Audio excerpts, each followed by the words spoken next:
ونستغفره ونتوب إليه ونعوذ بالله من شرور أنفسنا وسيئات أعمالنا من يهده الله فلا مضل له ومن يضلل فلا هادي له أشهد أن لا إله إلا الله وحده لا شريك له وأشهد أن محمدا عبده ورسوله لا نبي ولا رسول بعده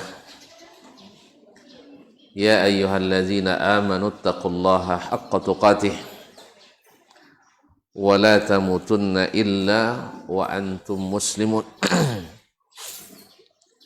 يا أيها الناس اتقوا ربكم الذي خلقكم من نفس واحدة وخلق منها زوجها وبث منهما رجالا كثيرا ونساء واتقوا الله الذي تساءلون به والأرحام إن الله كان عليكم رقيبا يا أيها الذين آمنوا اتقوا الله وقولوا قولا سديدا يصلح لكم أعمالكم ويغفر لكم ذنوبكم ومن يطع الرسول ومن يطع الله والرسول فقد فاز فوزا عظيما أما بعد فإن أصدق الحديث كتاب الله وخير الهدي هدي محمد صلى الله عليه وسلم وشر الأمور محدثاتها وكل محدثة بدعة وكل بدعة ضلالة.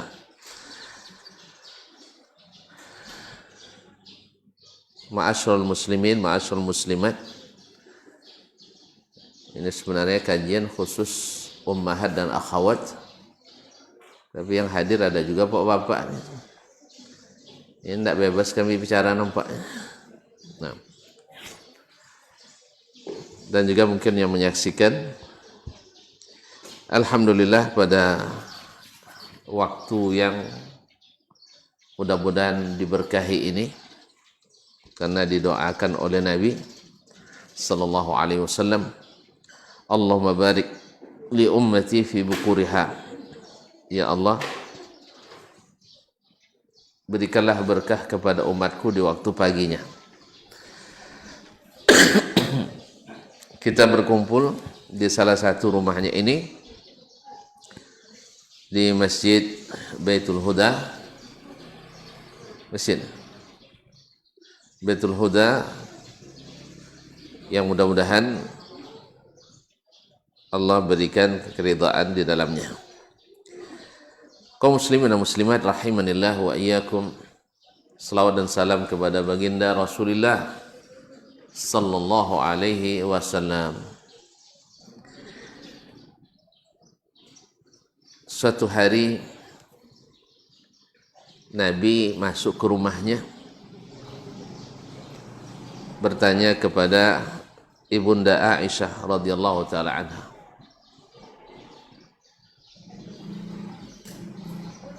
"Madza fa'alti bisyat?" Apa yang kau lakukan dengan kambing yang sudah disembelih? Maka Aisyah radhiyallahu taala anha mengatakan, "Qassamtuha 'alal fuqara'i wal masakin wa ma baqiya minha illa zira' aw qura'." Tidak ada lagi yang tertinggal, semuanya sudah saya bagikan kepada orang-orang fakir miskin dan keluarga. Tidak tertinggal kecuali wala yabqa illa zira' aw qura'. Tidak ada yang tinggal kecuali daging siku, daging yang pergelangan tangannya. Atau apa kata baginda Rasulullah sallallahu alaihi wasallam, la bal baqiya kullu syai' illa zira' aw al-qura'. Bahkan semuanya lah yang tinggal, semuanya masih tinggal untuk kita, kecuali yang daging lengan tangan tadi. Kecuali yang daging lengan kanan lengan tadi. Karena kaum muslimin dan muslimat dirahmati Allah, yang kita makan akan habis, yang kita pakai akan lusuh, dan yang tinggal adalah yang kita infakkan. Beginilah Nabi SAW mengajarkan kepada ummahatil mu'minin dan kepada nisa'ul mu'minin, kepada ibunya orang-orang beriman dan kepada istri-istri orang-orang beriman. Ketika Abdullah ibn Zubair ibn al-Awwam memberikan hadiah kepada ibunda Aisyah radhiyallahu anha, karena Abdullah bin Zubair adalah termasuk di antara orang yang punya kekayaan dan pernah jadi khalifah. Dia berhadiahkan kepada ibunda Aisyah yang juga sekaligus adalah bibinya, karena Aisyah adik Asma binti Abi Bakar. Lalu dia hadiahkan kepada bibinya 200.000 dinar. 200.000 dinar. Saya tidak salah ini, kalau tidak 200 dinar. Kalau dinar dengan harga konversikan rupiah sekarang 2.200.000, 2,5 juta. Kalau seandainya 100 saja, 100 dinar atau 200 dinar, itu lebih kurang 400 juta. Jadi kalau seandainya 400 juta ya. Nah, 200 kali 2,5, 450 juta. Tapi kalau seandainya 100.000, 400.000 kali aja 1.000, 400.000 juta, 450 juta kali 1.000. Apa Muhammad? Tidak pernah hitung duit banyak. 4 miliar lebih. Saya yang salah jadinya. 200 kali 200.000 kali 2,5 juta aja biar mudah. Sekitar 5 miliar. Masya Allah. Jadi orang dulu itu duitnya banyak-banyak. Hitungnya dikit tapi jumlahnya banyak. Anggaplah yang benar sekarang, saya lupa 200.000 atau 200. Anggap saja 200 dinar. 400 atau sekitar 500 juta. Hari itu Ibu Mukminin Aisyah radhiyallahu taala sedang berpuasa. Subhanallah, habis uang itu semuanya disedekahkan.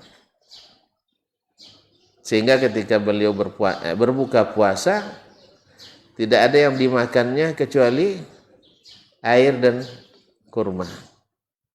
Lalu pembantunya bilang, "Laula abqaiti ma tuftirina alaih." Kenapa tidak ditinggalkan? Tadi kan dapat uang banyak. Kenapa tidak ditinggalkan sedikit pun? Jadi Bunda Aisyah radhiyallahu anha saking asyiknya bersedekah, lupa untuk meninggalkan untuk dirinya sendiri. Subhanallah, kaum muslimin dan muslimat dirahmati Allah. Jadi beginilah as-salaf rahimahumullah jami'an, karena yang terbayang oleh mereka adalah kebahagiaan di akhirat yang dalam suatu riwayat didatangkan orang yang paling bahagia di dunia tapi masuk neraka di akhirat, lalu dicelupkan ke neraka satu celupan, lalu ditanyakan kepadanya, ara'aita khairan qat, pernah tidak kamu merasa bahagia? Hilang semua bahagia dunia itu, baru satu celupan ke neraka. Dan sebaliknya, orang yang paling abasi ahli dunia wa dakhalatil jannah, orang yang paling melarat di dunia tapi di akhirat masuk surga, lalu dicelupkan satu celupan ke dalam surga, lalu ditanyakan kepadanya, ara'aita bu'san qat, pernah enggak kamu merasa menderita di dunia? Jawabannya enggak pernah, hilang. Itu baru satu celupan. Bagaimana kalau sudah melangkah mantap masuk surga? Oleh itu kaum muslimat, para ummahat dan akhwat yang dirahmati Allah Subhanahu wa taala, sedekah adalah lambang kebahagiaan bagi orang-orang beriman. Karena orang yang bisa untuk membahagiakan orang dengan apa yang dimiliki adalah orang-orang bahagia. Sebab tidak mungkin berbagi bahagia kalau si pemilik tidak berbahagia. Orang-orang yang bakhil akan berujung pada syahih. Bakhil itu kaum muslimin dan muslimat dirahmati Allah. Itu di atasnya lagi ada namanya asyuh. Ada bukhl, ada syuh. Al-bukhlu itu alal akharin. Bakhil itu pada orang lain. Ada yang di atasnya lagi adalah asyuhu. Adalah kedekut, lekat, sepilik. Apa lagi? Sebutlah nama-namanya. Kiki. Semua itu pada orang lain. Tapi kalau yang namanya syuh itu pada diri sendiri pun dia tidak menikmati. Masya Allah, dia tidak menikmati untuk dirinya. Bagaimana mau diharapkan orang lain mendapatkannya? Oleh itu orang-orang yang selalu bersedekah, pastikan dia orang yang sudah bahagia dulu. Dan siapa yang jarang bersedekah, pasti tak akan merasakan bahagia. Karena orang-orang yang takut untuk bersedekah itu adalah orang-orang yang penakut. Yang tidak mau bersedekah itu adalah orang penakut. Makanya orang yang malas bersedekah itu identik dengan penakut, dengan kedekut, pengecut, dan penakut. Dan inilah sifat yang melekat pada orang-orang munafikin. Orang-orang munafik itu penakut. Karena mereka adalah kedekut. Ma'asyarul kiram dirahmati Allah, bercerita tentang wanita dan sedekah. Ma'asyarul kiram dirahmati Allah. Jangan di generasi pertama hampir atau rata-rata mereka adalah wanita-wanita yang memang dididik oleh baginda Rasulullah SAW. Mereka adalah orang-orang yang terbiasa dengan sedekah. Tadi sudah kita sebutkan contohnya, manusia yang paling disayangi Nabi SAW ditanyakan, man ahabbun nasi ilaika ya Rasulullah, siapa yang paling engkau cintai ya Rasulullah? Dia jawab Aisyah radhiyallahu anha. Mereka bertanya, minar rijal ya Rasulullah, dari kalangan laki-laki ya Rasulullah? Jawabnya abuha, bapaknya. Allah. Ayah dan anak tidak jauh berbeda. Abu Bakar radhiyallahu taala anha, ibu-ibu dan saudari-saudari semua tahu sendiri. Abu Bakar ketika ditanya oleh Nabi alaihi salatu wassalam, siapa yang hari ini berpuasa? Nunjuk Abu Bakar, anak, saya.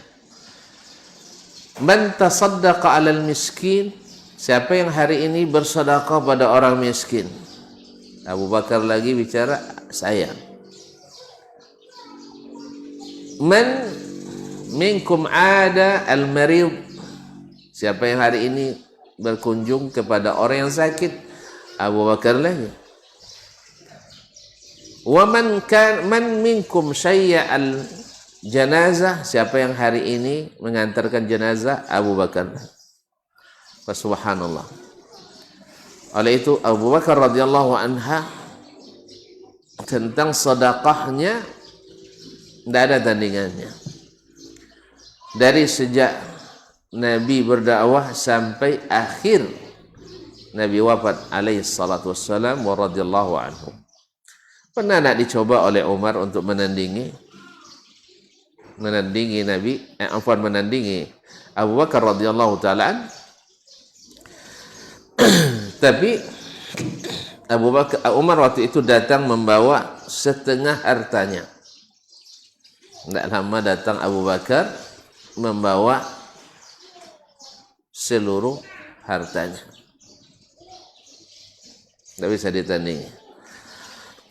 Kemudian ma'asyiral muslimat, para ibu yang dirahmati Allah Subhanahu wa taala, Ibunda Khadijah radhiyallahu anha, bahkan pengorbanannya sejak sebelum Nabi diangkat jadi Rasul, mulai menikah dengan baginda Nabi alaihi salatu wassalam,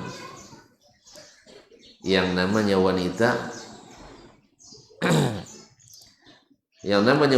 itu semakin dia membutuhkan suaminya, semakin tinggi sayang kepadanya.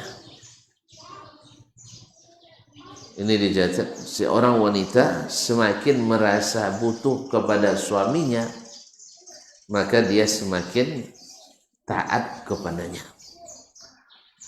Tetapi kalau sudah tidak merasa butuh lagi, baik dari sisi materi ataupun dari sisi lain, maka berkurang sayangnya.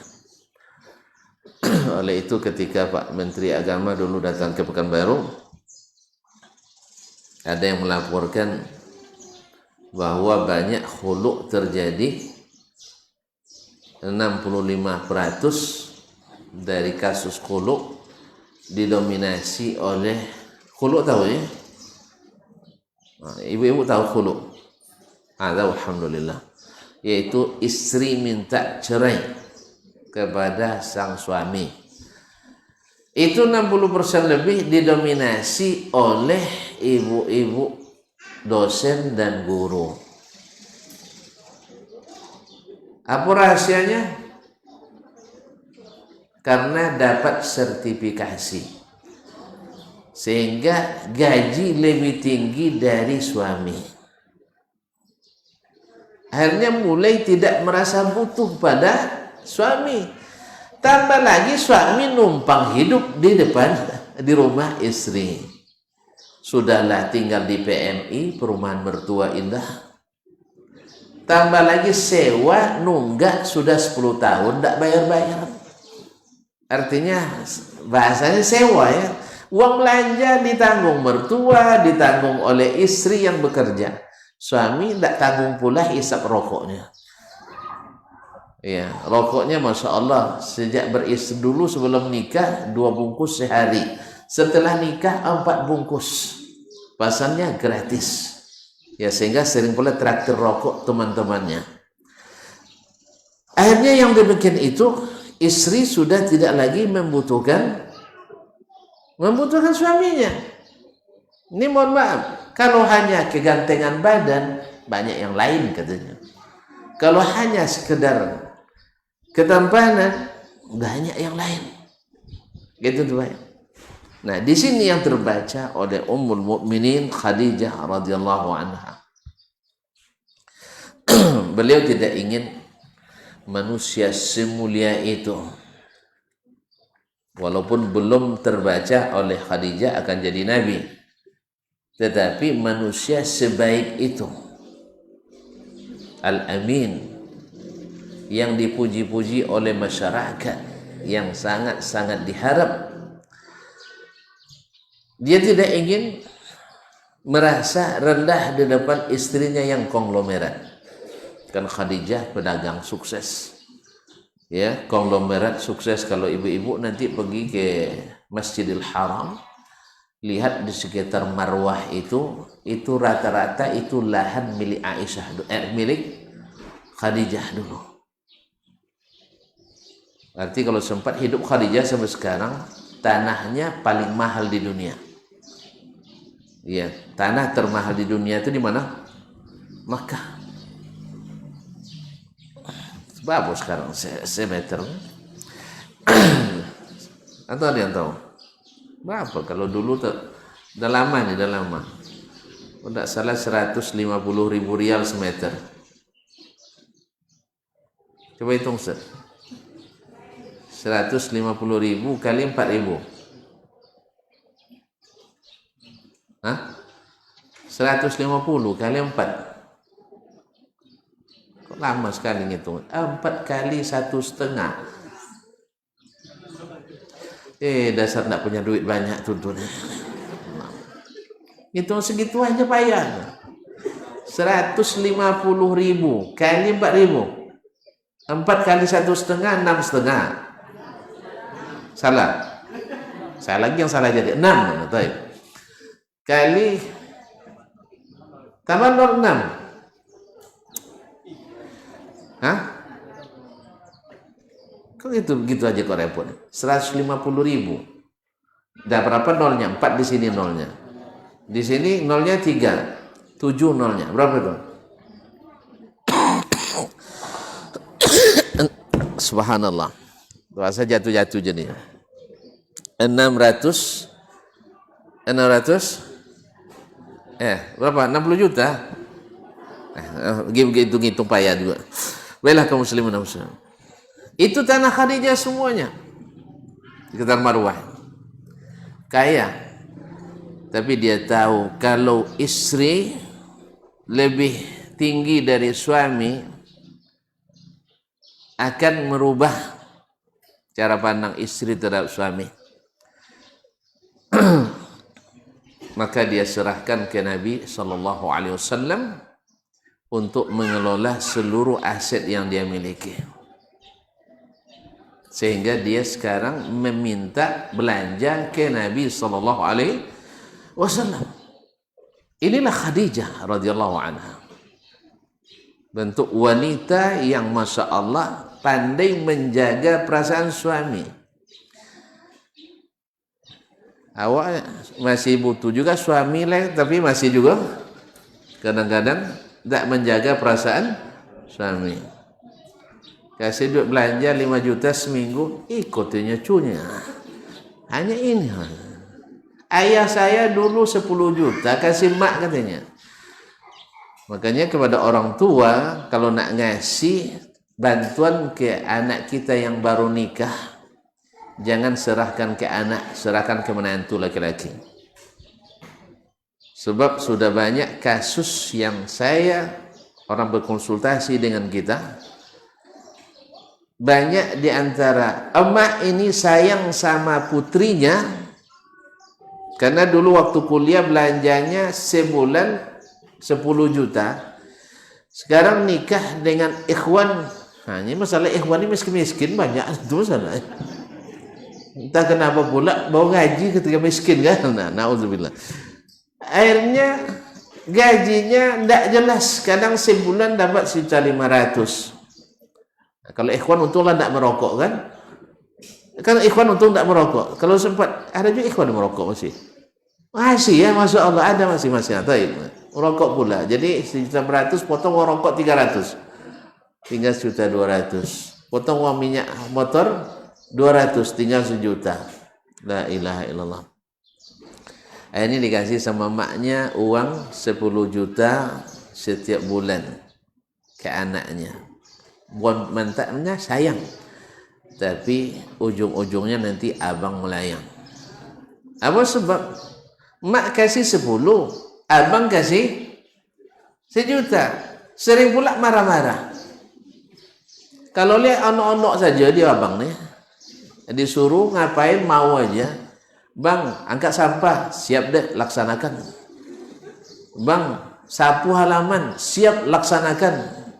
Bang, masak, untuk anak siap laksanakan. Kalau gini semua, oke lah. Ini enggak. Kamu tahu nggak? Saya ini laki-laki. Abang laki-laki, kenapa apa aja katanya. Tapi duit enggak laki-laki katanya. Akhirnya jadi cekcok. Oleh sebab itu, kalau nak kasih anak nanti, keluarga yang baru berkeluarga, tolong jangan kasih ke anak kita. Kasih ke menantu. Tapi menantu saya enggak preman pun, salah sendiri. Kenapa cari yang preman menantu? Makanya dari awal datang yang kamu ridhoi agamanya dan akhlaknya. Karena agama dan akhlak itu mahal. Baik, beginilah ibunda kita Khadijah radhiyallahu taala anha dalam membantu Nabi alaihi salatu wassalam, tapi tidak kentara. Karena diserahkannya kepada Nabi alaihi salatu wassalam. Sehingga ketika Nabi di akhir-akhir atau menjelang di akhir-akhir masa sebelum tugasnya menjadi rasul, atau di awal menjelang dia diangkat jadi rasul, Nabi Allah ilhamkan kepadanya untuk suka menyendiri. Beliau ke gua Hira.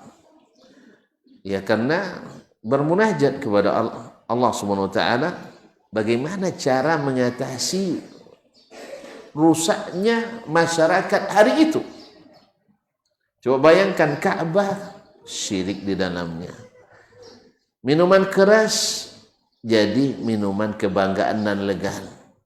Orang-orang nak berbuat mesum, tinggal pasang bendera depan rumahnya. Legal formal. Judi biasa, riba merajalela. Nabi tidak tahu gimana untuk merubah yang seperti ini. Nabi tidak terlibat. Nabi emas tetap emas walaupun di tempat yang kotor. Nabi mutiara tetap mutiara walaupun di tempat yang jorok.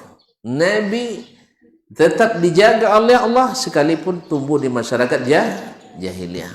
Tak pernah minuman keras, tak pernah ikut berjudi, tak pernah ikut syirik, sujud pada berhala, tak pernah berdoa kepada selain Allah, tak pernah memakan riba, dan Allah jaga lahir dari nikah yang sah. Ma'asyiral kiram, para ibu dan para akhwat yang dirahmati Allah SWT. Jadi Khadijah radhiyallahu anha ketika Nabi SAW pergi menyendiri, tiba-tiba suatu malam menjelang subuh, Nabi didatangi oleh, waktu itu belum dikenal, tiba-tiba dipeluk Nabi erat-erat sampai sesak napas, kemudian dilepas, lalu katanya Iqra. Padahal Nabi tidak pandai membaca, disuruh pulang baca. Kalau awak pandai baca, kalian ini tidak pandai baca. Nabi SAW, Ma'ana biqari, saya tidak pandai baca. Dipeluk lagi erat-erat. Nabi ketakutan. Dia turun, berlari menuju rumahnya, dan sampai di rumah dia katakan, Zammiluni, Zammiluni, Zammiluni. Khadijah radhiyallahu anha tetap tenang, tidak mencecar Nabi dengan banyak pertanyaan, apalagi dengan menyiapkan kerja di rumah. Nabi datang minta selimut, selimuti. Dan tidak ada kata-kata keluar dari Khadijah radhiyallahu anha. Lihat kaum muslimat yang dirahmati Allah, tidak ada kata-kata yang keluar daripada Khadijah sebelum Nabi sendiri yang bercerita. Ada apa bang? Kenapa bang? Kan dari kenapa pergi-pergi juga? Rumah besar di sini. Tidak. Lalu setelah selesai, Nabi dah tenang, baru Nabi yang cerita didatangi oleh makhluk yang dia tidak kenali. Lalu dia ceritakan kisahnya. Nah, Khadijah radhiyallahu anha adalah wanita yang cerdas. Dia tidak mau mengira-ngira. Barangkali tidak. Ada orang yang tahu seperti ini, maka dia ajak ke Waraqah ibn Naufal yang sebelumnya sudah mengikut agama Nasrani dan punya ilmu tentang Taurat dan Injil. Lalu dia datangi, lalu dikisahkan kepada Waraqah bin Naufal radhiyallahu anhu. Lalu kata Waraqah, hadza namus, ini adalah namus, yaitu Jibril dalam bahasa Ibrani, namus yang dulu datang kepada Musa, yang datang kepada Musa. ya laitani syabban atau ya laitani fatan yani'an hina yukhrijuka qaumuk. Andainya saya masih muda di saat kamu nanti akan dikeluarkan atau diusir oleh kaummu. Subhanallah, dia punya ilmu dari Taurat dan Injil. Nabi heran, awa mukhrijiyahum, mereka akan mengeluarkan saya dari sini. Kata Khawraqa, ya Muhammad, ma min nabiyyin atahum mithlu ma ataka illa wa'udih. Tak seorang pun yang datang kepadanya Jibril itu kecuali pasti dimusuhi oleh kaumnya. Allahu Akbar. Khadijah mendengar itu, maka Khadijah pun siap dengan segala pengorbanan. Ya, menjadi istri orang hebat harus kuat. Maka Khadijah selalu menopang dakwah Nabi SAW dengan segala kemampuan yang miliki. Tenaga, pikiran, harta, dan segalanya disumbangkan untuk Islam ini. Sehingga Khadijah namanya takkan terlupakan dalam sejarah. Selama Islam masih ada, Khadijah tetap orang pertama wanita masuk Islam. Selama Islam masih ada, maka Khadijah tercatat sumbangsi yang tidak terbatas untuk menegakkan dakwah Islam. Ma'asyiral karimat yang dirahmati Allah SWT, kita barangkali Khadijah tidak pernah berencana untuk masukkan namanya dalam sejarah. Tetapi Allah yang menciptakan, Allah buat hatinya cenderung pada kebaikan untuk senantiasa memberikan sumbangsi. Yang paling patut pertama kali adalah sang suami yang berjuang untuk menegakkan agama Allah Subhanahu wa taala. Ini barangkali kepada akhwat yang punya suami dai dan ustaz. Memang dai dan ustaz tidak seperti yang punya suami dokter, yang punya suami pengacara, yang punya suami arsitek, yang teknik, akan beda. Kalau dokter perginya kosong pulangnya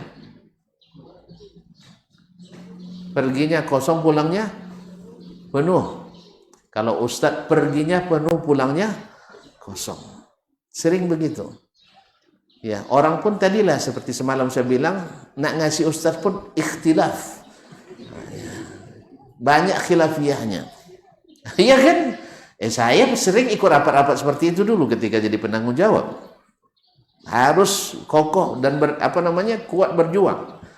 Ya, saya terpaksa membaca undang-undang, baca peraturan pemerintah dan sebagainya untuk supaya meyakinkan pihak pemangku kebijakan. Yang kadang-kadang juga tidak jarang kami menggunakan jasa ibu. Ini yang ditekan sampai itu. Ibu ini pengaruhnya pada suami luar biasa. Makanya sebenarnya kalau suami jadi pemimpin derelnya itu adalah ibunya. Bukan ibunya dia, maksudnya istrinya. Makanya ibu-ibu sebaiknya tidak usah jadi pemimpin. Terlihat. Karena nanti suaminya kasihan. Tak nampak. Tak paham? Saya jelaskan. Ya kalau tidak paham, saya jelaskan. Bila ibu-ibu jadi ratu, jadi ratu ya. Iya. Bila ibu-ibu jadi ratu, suaminya jadi raja. Ibu-ibu tolong jawab. Bila ibu jadi ratu, suami jadi raja? Tidak jadi raja dia. Tapi Masya Allah, bila suaminya jadi raja, ibunya langsung jadi ratu. Oh, ternyata laki-laki lebih kuat mengangkat perempuan. Perempuan tidak kuat mengangkat laki-laki. Betul? Betul apa enggak nih? Bila suaminya yang jadi presiden, istrinya jadi ibu presiden, ibu negara. Coba kalau istrinya yang jadi presiden, bapaknya? Suaminya? jadi sopir presiden. Tidak jadi presiden. Itu tanda laki-laki kuat ngangkat perempuan, perempuan tidak kuat ngangkat laki-laki. Turun lagi ke bawah, jadi gubernur. Bila ibu jadi gubernur, suaminya jadi pengantar bu gubernur. Kadang-kadang, mohon maaf Pak, jalur pengantar hanya sampai di sini. Ibu masuk, bapak tinggal. Serius ini. Tapi kalau sempat bapak yang jadi gubernur, ibu bisa ngatur orang sekantor gubernur. Betul? Alhamdulillah. Oleh sebab itu jangan ibu-ibu maju dah. Suruh bapak yang maju. Beres. Saya siap mengatur bapak dari rumah. Serius ini. Saya mengalami hal itu. Saya lanjutkan dulu. Saya cerita. Kalau suaminya jadi bupati atau wali kota, istrinya otomatis jadi ibu bupati, ibu wali kota. Bahkan Pak Wali pun diatur oleh ibu wali. sampai ke bawah, sampai Pak RT. Kalau bapak jadi Pak RT, ibunya Bu RT. Tapi kalau ibu yang jadi RT, bapak tak dapat nama. Tak dapat nama dia. Kalau dipanggil Pak RT, nanti 2 RT-nya. Tak bisa. Sampai ustadz pun begitu. Ustadz, kalau laki-lakinya ustadz, ya istrinya pasti dipanggil ustazah.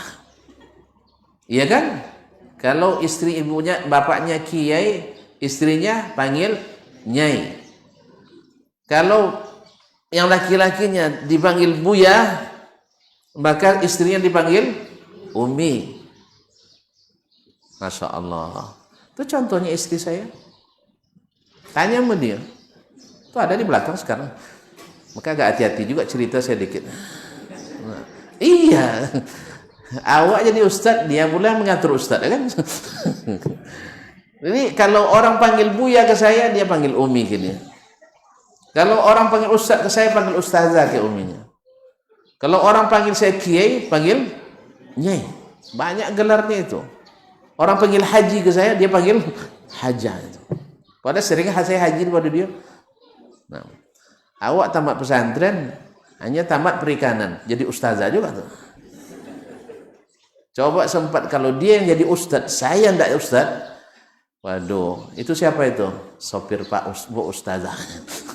Alhamdulillah. Maka beruntunglah kalau dapat laki-laki yang di depan. Nanti istri yang mengaturnya. Iya kan?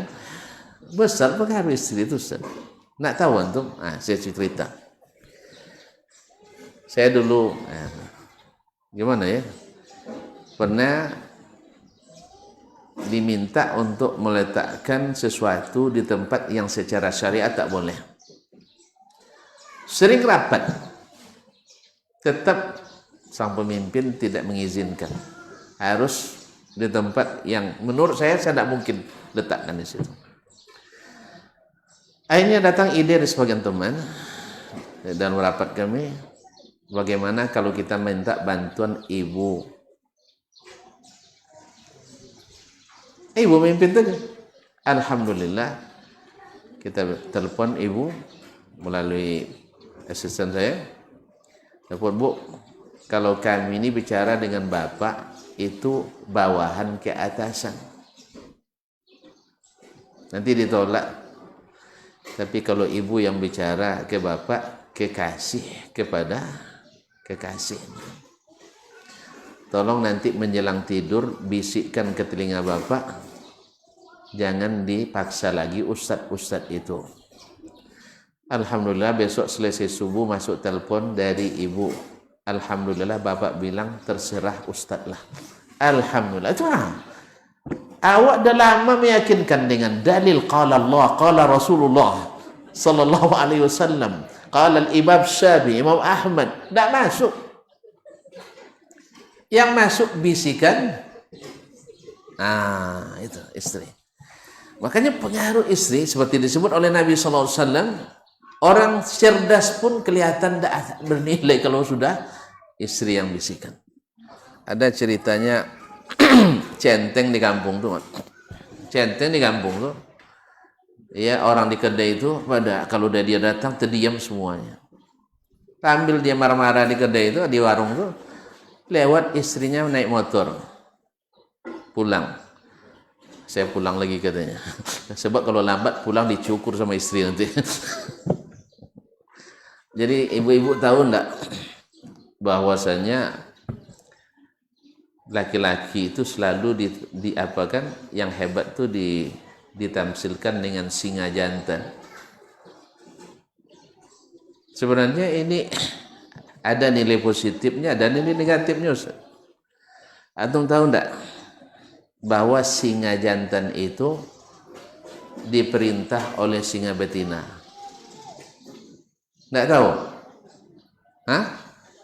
Antum kalau gagah berani di luar, pasti di rumah kerucut. Iya, kecut antum di rumah. Jadi kalau antum lembut di luar, insya Allah di rumah. Iya, kalau antum tidak bisa kuasa di rumah, terpaksa di luar. Tapi kalau sudah berkuasa di luar, di rumah,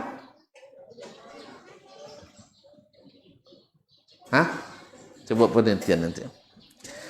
Jadi para ahli menyebutkan bahwa singa jantan itu tunduk pada perintah singa betina. Jadi kalau antum dibilang nanti pemberani seperti singa, hati-hati dulu, periksa dulu rumah. Jangan-jangan antum di rumah tidak berkuasa penuh, kecuali harus ada parab dan ACC dulu. Baik, kaum muslimin dan muslimat dirahmati Allah. Kembali ke masalah.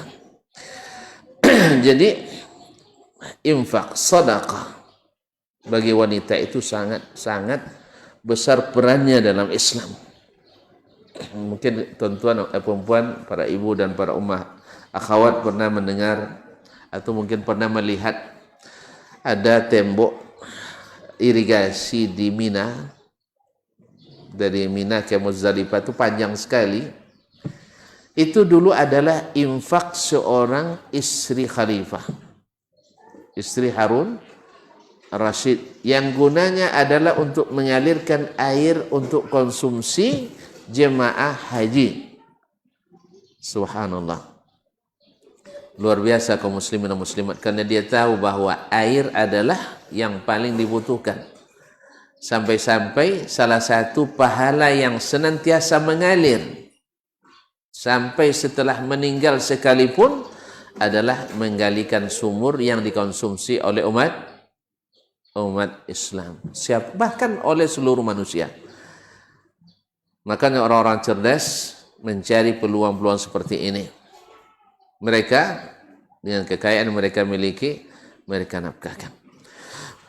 Para ummahat dan para akhwat yang dirahmati Allah Subhanahu wa taala, pada suatu hari di salat Idul Fitri dan Idul Adha, Nabi alaihi salatu wassalam menyampaikan, ayyuhan nas tasaddaqu, wahai para hadirin wal hadirat, bersedekahlah kalian. Famarra 'alan nisa, setelah itu Nabi mengkhususkan datang ke tempat kaum wanita. Faqala ya ma'syaran nisa, beliau mengatakan, wahai seluruh jemaah wanita, fa inni ra'aitukunna aktsara ahli nar, saya diperlihatkan bahwa kebanyakan atau banyak penduduk neraka itu dari kaum wanita. Inna lillahi wa inna raji'un. Fa inni ra'aitukunna aktsara ahli nar. Kapan dilihat oleh Nabi? Pada malam Mi'raj, Isra dan Mi'raj. Diperlihatkan kebanyakan penduduk neraka itu adalah wanita. Ini orang-orang beriman mendengarnya gemetar bulu romanya. Tapi kalau orang tak beriman, marah dia. Masa wanita pula yang banyak katanya. Padahal yang tongko-tongko itu laki-laki. Yang banyak masalah tuh bikin masalah laki-laki. Ini hadis tidak sensitif gender. Ma'asyarul kiram ini rahmati Allah SWT. Tapi orang beriman tidak. Justru ini membuat mereka semakin berhati-hati dalam beragama dan dalam berharta. Lihat bagaimana tanggapan para wanita sahabat waktu itu. Faqulna wa bima dzalika ya Rasulullah. Mereka membenarkan ucapan Nabi, tapi mereka ingin tahu apa sebabnya ya Rasulullah. Apa sebabnya kenapa wanita yang paling banyak menghuni neraka? Maka Nabi katakan, qala tukthirna al-la'n. Kalian kaum ibu ini suka melaknat, menyumpah serapah. Itu kan ibu-ibu yang sering. Iya dah. Astagfirullahnya sering keluar di waktu marah. Udah marah sama anak, astagfirullah katanya. Nah itu untuk astagfirullah. Kalau di kampung saya sapu olang ya. Tahu sapu olang? Disapu oleh Allah kamu. Kan? Laknat. Nauzubillah. Wa takfurnal ashir. Dan kalian sering mengingkari kebaikan al-ashir. Orang yang menampingi hidup kalian. Siapa itu? Suami. Iya suka ibu-ibu ini tidak mengakui kebaikan suami. Iya. Kalau tidak dusta Nabi, tidak mungkin lah. Nampaknya benar ya. Nampaknya benar ya. Iya, definisinya ditanya ke Nabi Sallallahu Alaihi Wasallam. Ditanya ke Nabi, kaifa dzalik? Yakni ahsanta ilaihi hadahran. Sepanjang masa kamu berbuat baik kepadanya, thumma akhta'ta 'alaiha. Kemudian kamu berbuat salah sekali. Faqalat ma ra'aitu minka khairan qad. Dah 13 tahun kita menikah, tidak ada abang ngasih apa-apa sama saya. Iya. Ada seorang ibu-ibu datang nanya, konsultasi cak ini. Ustaz, saya menikah dengan bapak anak-anak ini sudah hampir 20 tahun Ustaz. Lama tuh. 20 tahun. Anak berapa? Apa namanya? Anak saya 5 dengan dia. Tidak pernah ada rasa cinta Ustaz. Saya bilang 20 tahun. Tidak ada rasa cinta. Anak 5.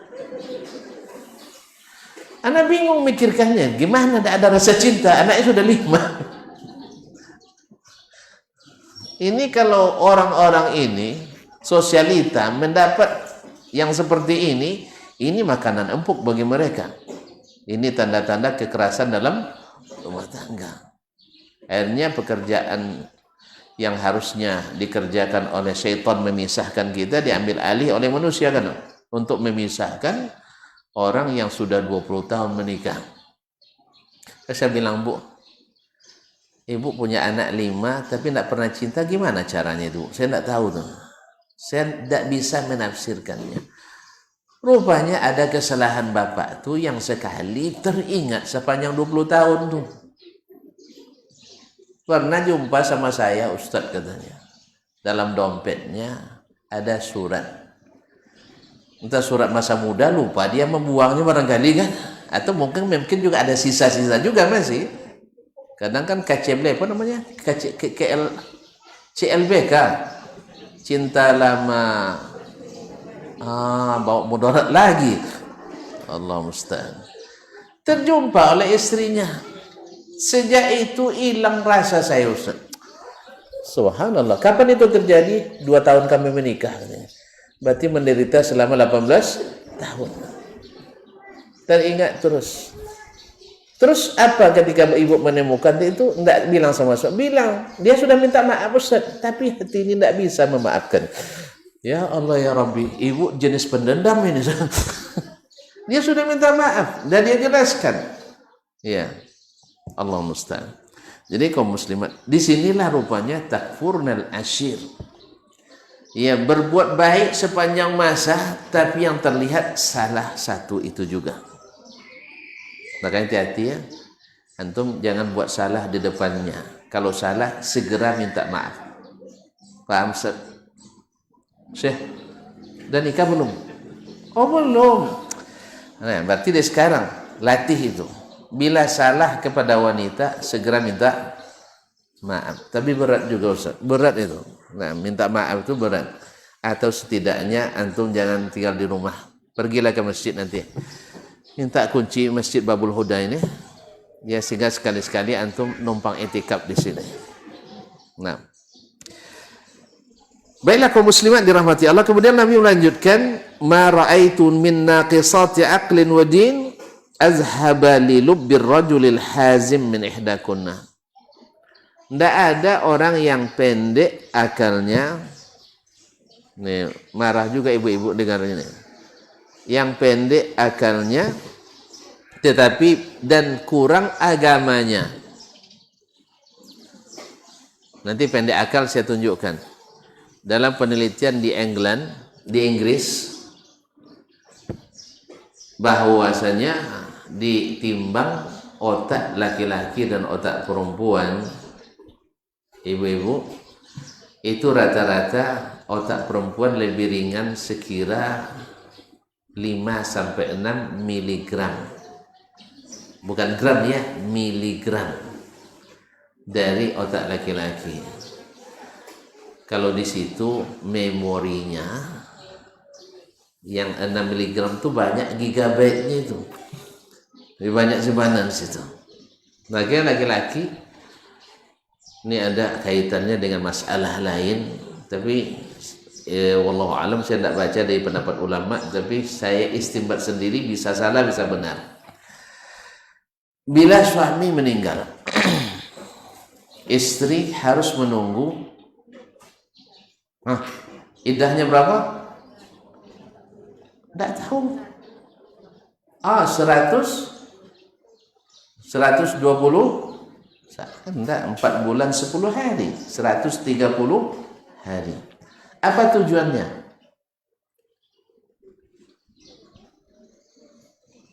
Kenapa harus nunggu? Kepada tidak tahu rupanya.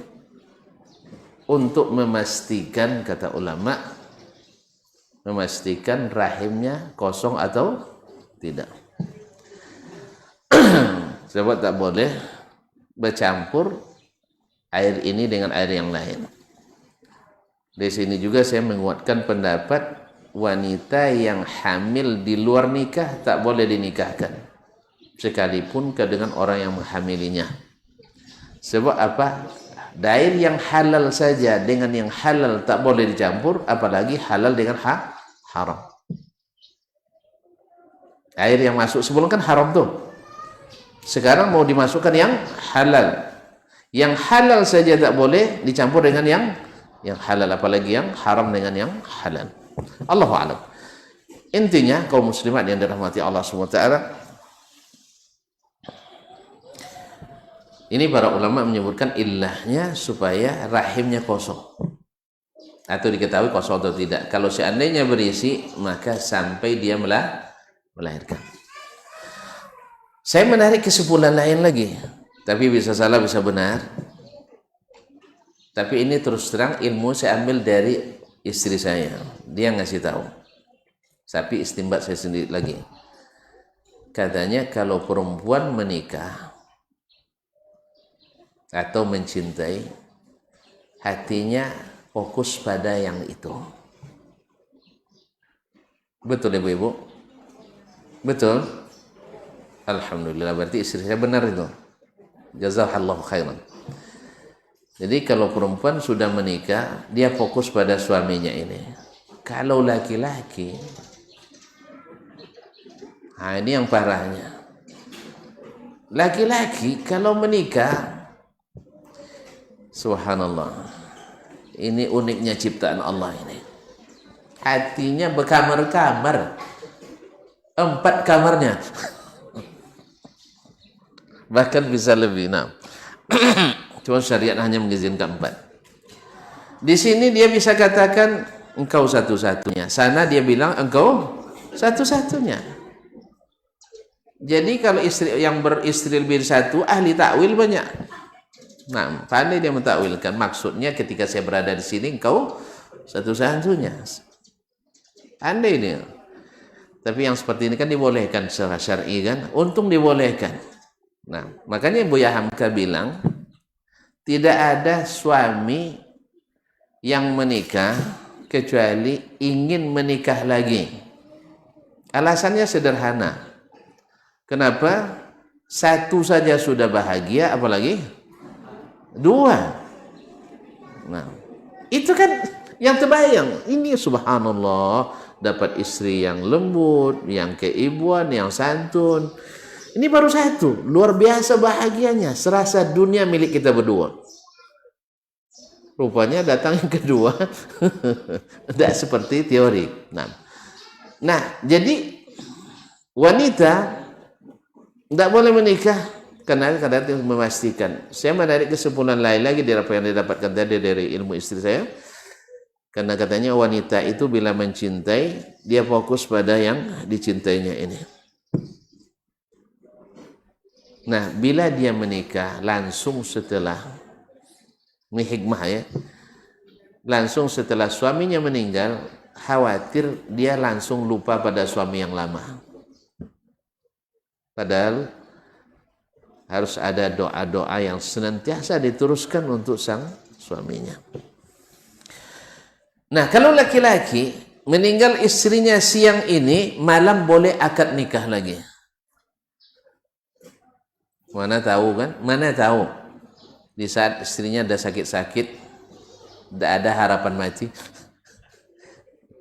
Harapan mati. Kemungkinan maksud saya, bukan harapan. Nah, maka dia buat kesepakatan dengan pemilik surat tadi barangkali.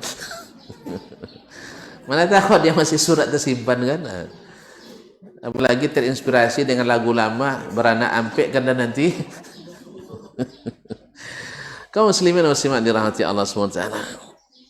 Malam siangnya dia menikah, meninggal istrinya, malam masih boleh, sudah boleh akad nikah. Secara syar'i tidak ada masalah. Cuman kok teganya abang buat begitu? Makanya antum jangan langsung nanti Ustaz. Ya, jangan langsung tak. Nah, kasihlah dulu, kata orang, masih merah tanah usaharanya. Biarkan tanahnya sampai hitam dulu. Itu bisa 3 tahun atau merana. Kaum muslimin dan muslimat dan rahmati Allah SWT. Nah, jadi kalau wanita, kalau laki-laki walaupun sudah menikah lagi, tapi dia tak akan pernah melupakan jasa-jasa baik istri sebelumnya. Makanya Nabi ketika Khadijah meninggal masih terus menyebut-nyebut Khadijah. Sampai ummahatul mukminin diantaranya Aisyah merasa cemburu pada orang mati. Coba bayangkan, Aisyah Khadijah terus, waqad abdalakallahu khairan minha, Allah telah ganti dengan yang lebih baik. Kata Nabi sallallahu alaihi wasallam, wallahi ma abdalani khairan minha, Allah tak ganti saya dengan lebih baik. Laqad amana bi wa kafaran nas, hina kafaran nas, dia beriman padaku di saat orang-orang lain kafir. Waqad ruzqtu minha aulad, saya dapat anak daripadanya. Kemudian waqad wasani walasatni binafsiha wa maliha, dan dia yang telah menghiburku, menguatkanku dengan dirinya dan hartanya. Para ummahat yang dirahmati Allah Subhanahu wa taala. Kemudian Nabi melanjutkan, ini nampaknya ibu-ibu tidak senang dengan yang seperti ini nampaknya. Ya, awak terlalu disalahkannya. Nah, ini Nabi yang katakan supaya Nabi nak selamatkan kita. Nah, lalu kata Nabi alaihissalam, ya ma'syar nisa, wahai kaum wanita, bersedekahlah kalian. Karena sedekah ini apalagi yang tersembunyi memadamkan amarah ilahi rabbih. Nah, thumma sarafa, kemudian Nabi pergi Dan riwayat lain disebutkan saat itu kaum wanita mengeluarkan apa yang mereka miliki. Ada yang memberikan kalungnya, ada yang memberikan antingnya, ada yang memberikan gelangnya, dan ada yang memberikan gelang kaki dan apa yang mereka miliki. Lalu Nabi pergi sampai Bilal yang membawakan impak yang dikumpulkan dari kaum wanita itu keberatan membawanya, berat di bawah. Nah, kemudian Nabi pulang ke rumahnya. Ja'at Zainab imratu bin Mas'ud, datang ke rumahnya Zainab istri Abdullah bin Mas'ud radhiyallahu anhuma, tasta'zin alaihi, minta izin nak bertemu. Faqila ya Rasulullah hazi Zainab, ya Rasulullah ini Zainab minta izin bertemu. Faqala ayu Zainab, Zainab yang mana? Karena Zainab kan banyak kan. Faqila imra'atu bin Mas'ud, istri istri Abdullah bin Mas'ud radhiyallahu anhuma. Qala na'am, ya izinkan, izanu laha. Fa uzina laha, lalu diizinkan kepadanya. Qalat ya Nabi Allah, wahai Nabi Allah sallallahu alaihi wasallam, innaka amarta al-yawma bis-sadaqah. Hari ini, hari raya tadi, kamu memerintahkan kami untuk bersedekah. Wa kana inni huliyun li, saya punya perhiasan. Fa aradtu an atasaddaqa bihi, saya ingin bersedekah dengan perhiasan itu. Fa za'ama Ibnu Mas'ud, nah Abdullah bin Mas'ud mengklaim annahu wa waladuhu ahaqqu min man tasaddaqtu alaihim.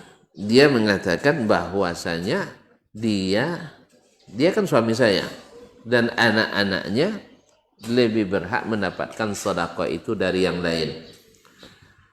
Jadi istri bersedekah pada suaminya yang miskin. Bapak kan faqala Nabi sallallahu alaihi wasallam sadaqa Ibnu Mas'ud. Ibnu Mas'ud benar. Zawjuki wa waladuki ahaqqu man tasaddaqti bihi alaihim. Suamimu dan anak-anakmu orang yang paling berhak mendapat sedekah darimu. Berarti suami boleh terima sedekah? Benar. Karena istri tak wajib menafkahi suami. Nah, kalau tak wajib menafkahi, boleh sedekah bila suaminya membutuhkan, maka yang paling berhak adalah suaminya sendiri. Walaupun nanti dinafkahkan untuk kita kembali. Subhanallah, alangkah indahnya Islam. Karena dengan demikian di samping sedekah ada namanya silaturrahim. Yang namanya saling memberi itu akan menimbulkan saling mencintai dan mengasihi. Akhirnya Zainab menyerahkan sedekah itu pada suaminya. Ma'asyiral kiram dirahmati Allah, banyak kisah-kisah yang kata orang kisah-kisah heroik yang dilakukan oleh para wanita di dalam sejarah sejak zaman Nabi alaihi salatu wassalam. Mungkin ada masalah yang barangkali ditanyakan atau mungkin sering dibahas dalam masalah fikih. Apakah istri boleh bersedekah tanpa izin suaminya? Karena ini dibahas, maka kita bahas pula. Wallahu alam, dalam masalah ini khilaf di antara ulama. Sebagian besar ulama fikih mengatakan seorang istri boleh bersedekah dari harta miliknya sendiri tanpa izin suaminya. Adapun hadis yang melarang tentang itu, ini dari sisi tidak haram tapi hanya makruh. Karena kalau seandainya diberitahukan kepada suami, mungkin akan lebih bagus daripada diam. Mana tahu suami juga ingin dapat. Mana tahu dia sedang membutuhkan. Kadang-kadang kita suami ini di samping tidak menceritakan semua masalah ke istri, enggak semua hutang kadang disampaikan ke istri kan. Ada kita berhutang istri enggak tahu. Ya, ada pula yang punya tanggungan istri juga enggak tahu. Nah, lalu larangan berinfak kecuali dengan izin suami itu oleh ulama ditafsirkan dengan menjaga perasaan suami, bukan dilarang. Karena dalil-dalil banyak sekali yang membolehkan seorang istri bersedekah tanpa izin suaminya. Di antaranya hadis yang kita bacakan tadi. Sekarang bersedekah atas dari harta milik suami tanpa izin suami. Ini sepakat ulama mengatakan tidak boleh kecuali dengan izin suami. Dan tentu saja bila diketahui suaminya sudah mengizinkan secara general, secara mutlak, bahwasanya harta yang saya miliki terserah kamu nak menyedekahkan, maka tidak perlu minta izin setiap bersedekah, dipersilahkan.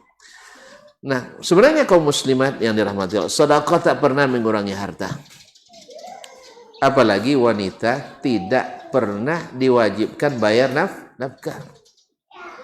Nah, kalau dalam rumah tangga wanita bernafkah, sebenarnya ini kekeliruan yang terjadi kalau itu dianggap kewajiban. Tapi kalau seandainya dianggap sebagai bantuan dari istri terhadap suami, insya Allah tidak mengapa. Ya, termasuk sedekah sunat baginya membantu suaminya dalam mengelola atau dalam membantu keuangan rumah tangga. Barangkali ini diantara yang dapat kita sampaikan. Mungkin bisa dikembangkan, kalau ada pertanyaan dipersilakan.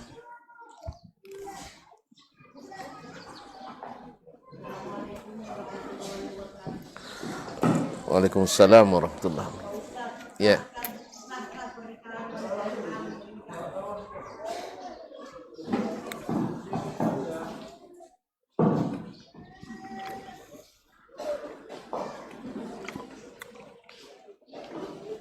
Assalamualaikum warahmatullahi wabarakatuh. Waalaikumsalam warahmatullahi wabarakatuh. Ya. Pernikahan wanita hamil, kalau perempuan itu hamil dinikahkan, sah itu Pak pernikahannya. Habis, Bu?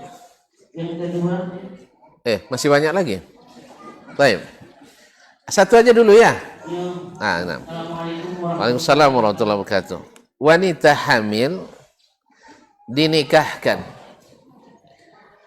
Ini ada dua bentuk, dinikahkan dengan yang menghamilinya di luar nikah. Kemudian yang kedua adalah dinikahkan dengan orang lain yang bukan yang berzina dengannya. Kalau yang kedua, dinikahkan dengan orang lain, tidak ada khilafnya, tidak boleh dinikahkan. Menikahkan wanita hamil dengan laki-laki lain yang bukan menghamilinya haram, tidak sah. Tetapi yang kedua, menikahkan wanita yang hamil dengan laki-laki yang menghamilinya, terjadi khilaf. Terjadi khilaf di antara ulama. Jumhur mengatakan tetap tidak boleh. Tetap tidak boleh. Ya, karena mencampurkan antara yang halal dengan yang haram. Sebab dengan ini anak nanti dinisbatkan ke ayahnya, padahal dia bukan anaknya. Ini terjadi pengelabuan. Yang kedua tadi kita sebutkan, air yang halal dengan halal tak boleh campur, apalagi halal dengan haram. Sebagian membolehkan dari sisi untuk menjaga air muka keluarga, kemudian menjaga anak yang tadi. Ini wallahu ta'ala alam, alasan ini sangat lemah. Ya, sebab dengan alasan seperti dihalalkannya menikahkan yang sudah hamil dengan yang menghamilinya, membuat semakin banyak perzinahan terjadi. Saya dengar-dengar jauh dari para saudara kita di KUA, dari 10 yang menikah katanya 6 sudah mencoba. ada yang mencoba semalam menjelang menikah dengan alasan kita dah pasti menikah, kapan lagi? Tidak sabar menunggu halalnya sehingga haram, dan ini berakibat nanti hubungan setelahnya tetap haram selamanya. Oleh sebab itu, maka anak yang belum diakad jangan dekat-dekat. Ini juga kepada para KUA ketika memberikan konseling atau pembinaan. Ini kadang-kadang disuruh pula mereka boncengan berdua ke kantor KUA tanpa ditemani oleh mahramnya. Akhirnya habis itu mereka pergi makan berdua, habis itu pergi mojok berdua, akhirnya berzina berdua. Nauzubillah. Ini kepada saudara-saudaraku yang di KUA, harap memperhatikan masalah ini. Sebab saya pernah menyaksikan pembinaan pranikah, pas azan az-zuhur disuruh mereka makan berdua, satu kotak nasi dimakan berdua. Saya bilang yang sepertinya tidak perlu diajarkan ini. Ini justru mengajarkan mereka berbuat dosa, yaitu sudah bersentuhan sebelum halal disentuh. Ini kan salah kaprah yang seperti ini. Mungkin ya wallahu alam karena beramai-ramai jadi mahram katanya. Jadi mahram. Ini pengertian yang keliru, wallahu taala alam. Jelas Bu ya? Oleh sebab itu maka jangan dilambat-lambatkan anak kita menikah. Khususnya bagi yang mampu. Kalau saya menasihati di zaman sekarang, kalau dulu orang tidak menikah tahan karena apa? Fitnahnya tidak seperti zaman sekarang.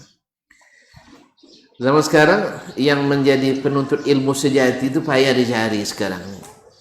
Kalau hanya untuk sekedar kuliah tidak alasan lagi. Alasannya sebab kuliahnya juga, ia juga mohon maaf lebih banyak pergi berdua kadang daripada tugas dibikin berdua dan sebagainya.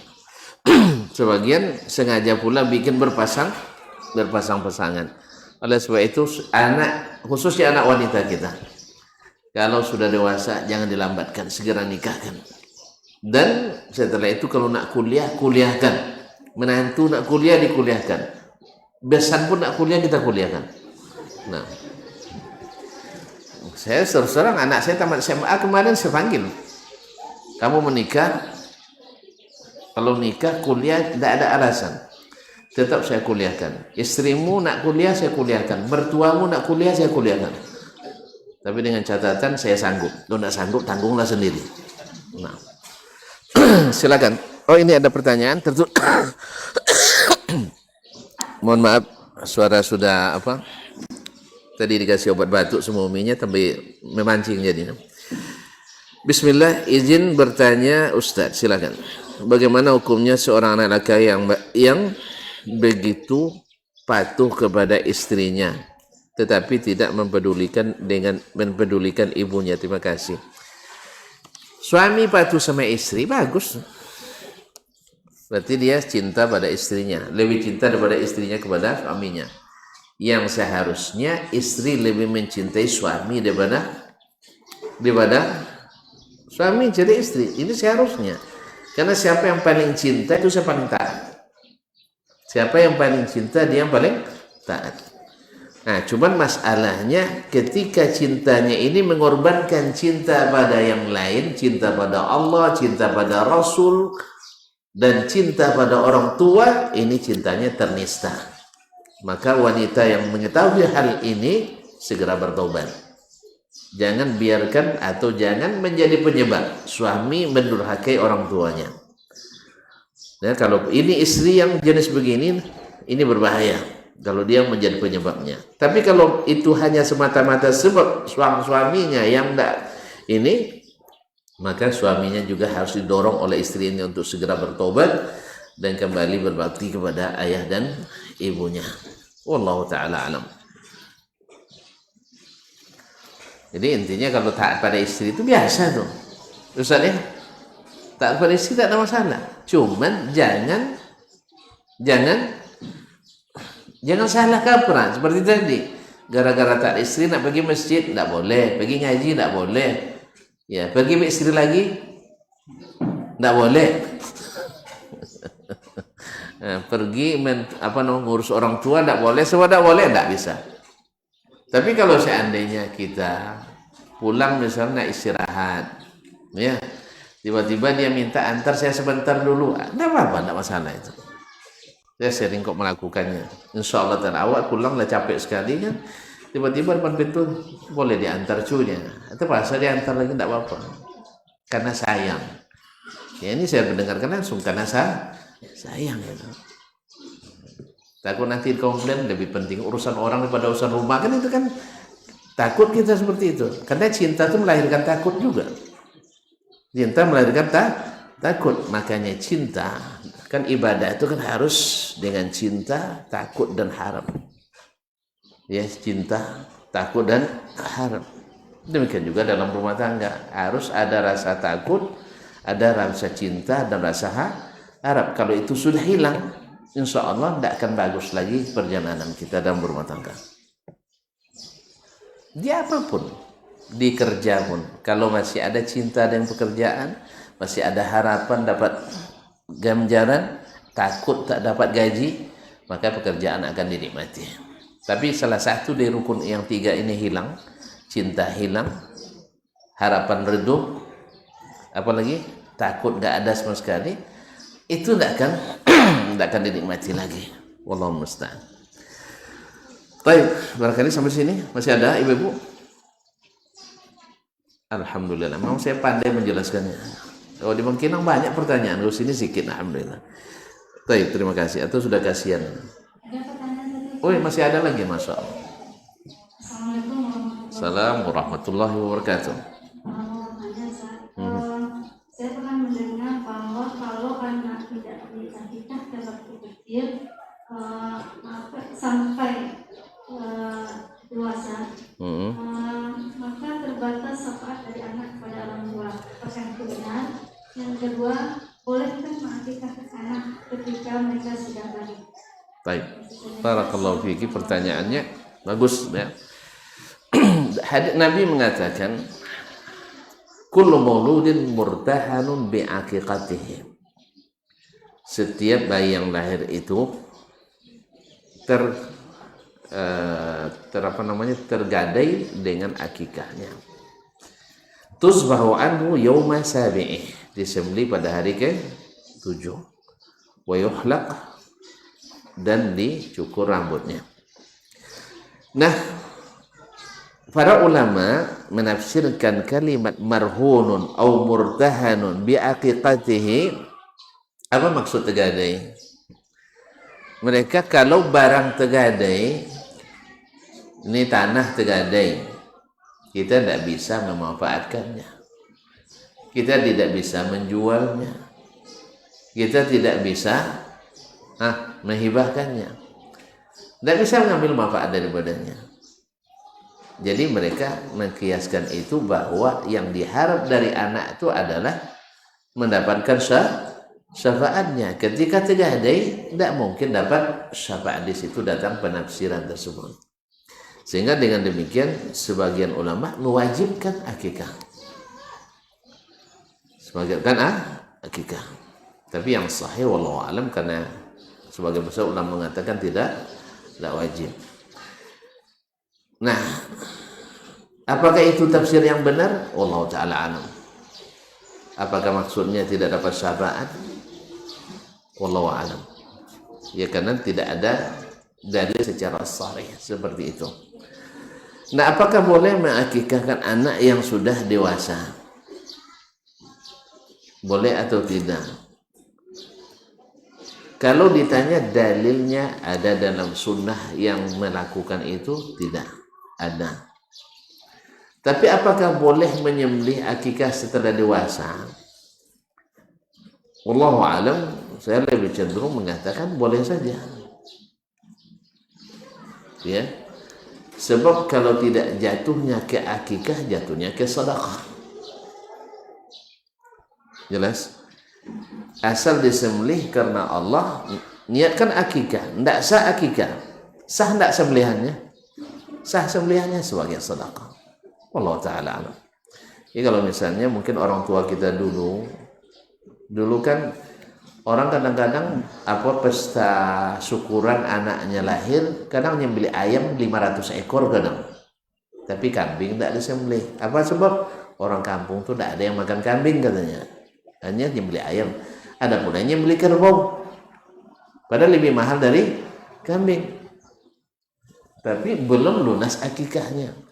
Ya. Oleh sebab itu kalau siapa yang nak mengakikahkan, saya tidak bisa mengatakan dilarang, walaupun tidak ada ininya. Karena apa? Karena ini katanya masuk ibadah ma'qulul makna. Ya, ma'qulul makna yaitu untuk tanda syukur kita kepada Allah SWT dan untuk memberitahukan kepada orang lain. Wallahu ta'ala alam. Nah,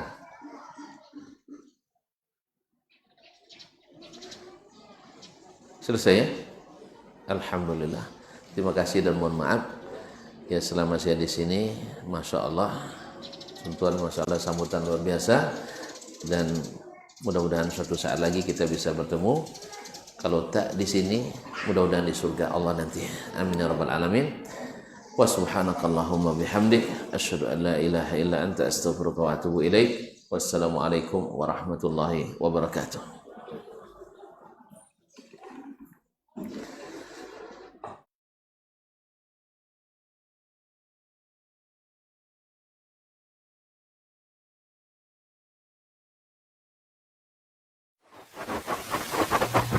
Barometer amal kita saleh tak salehnya di salat kita. Bila salat kita ikhlas dan sesuai dengan sunnah Nabi SAW, maka insya Allah amalan yang lain.